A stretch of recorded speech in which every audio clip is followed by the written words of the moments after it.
In front of me is OPPO A6 Pro, and today I would like to show you how you can check a password in Passwords Manager.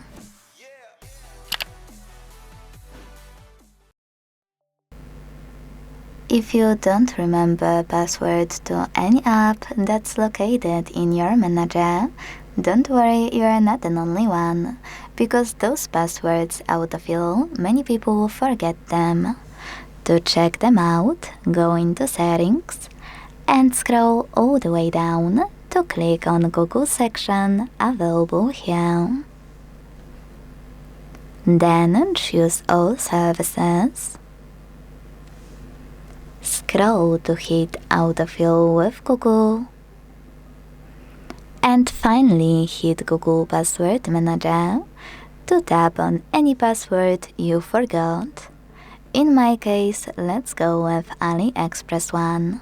When I click on it, I can enter my screen log and tap on this eye icon next to my password to make it visible.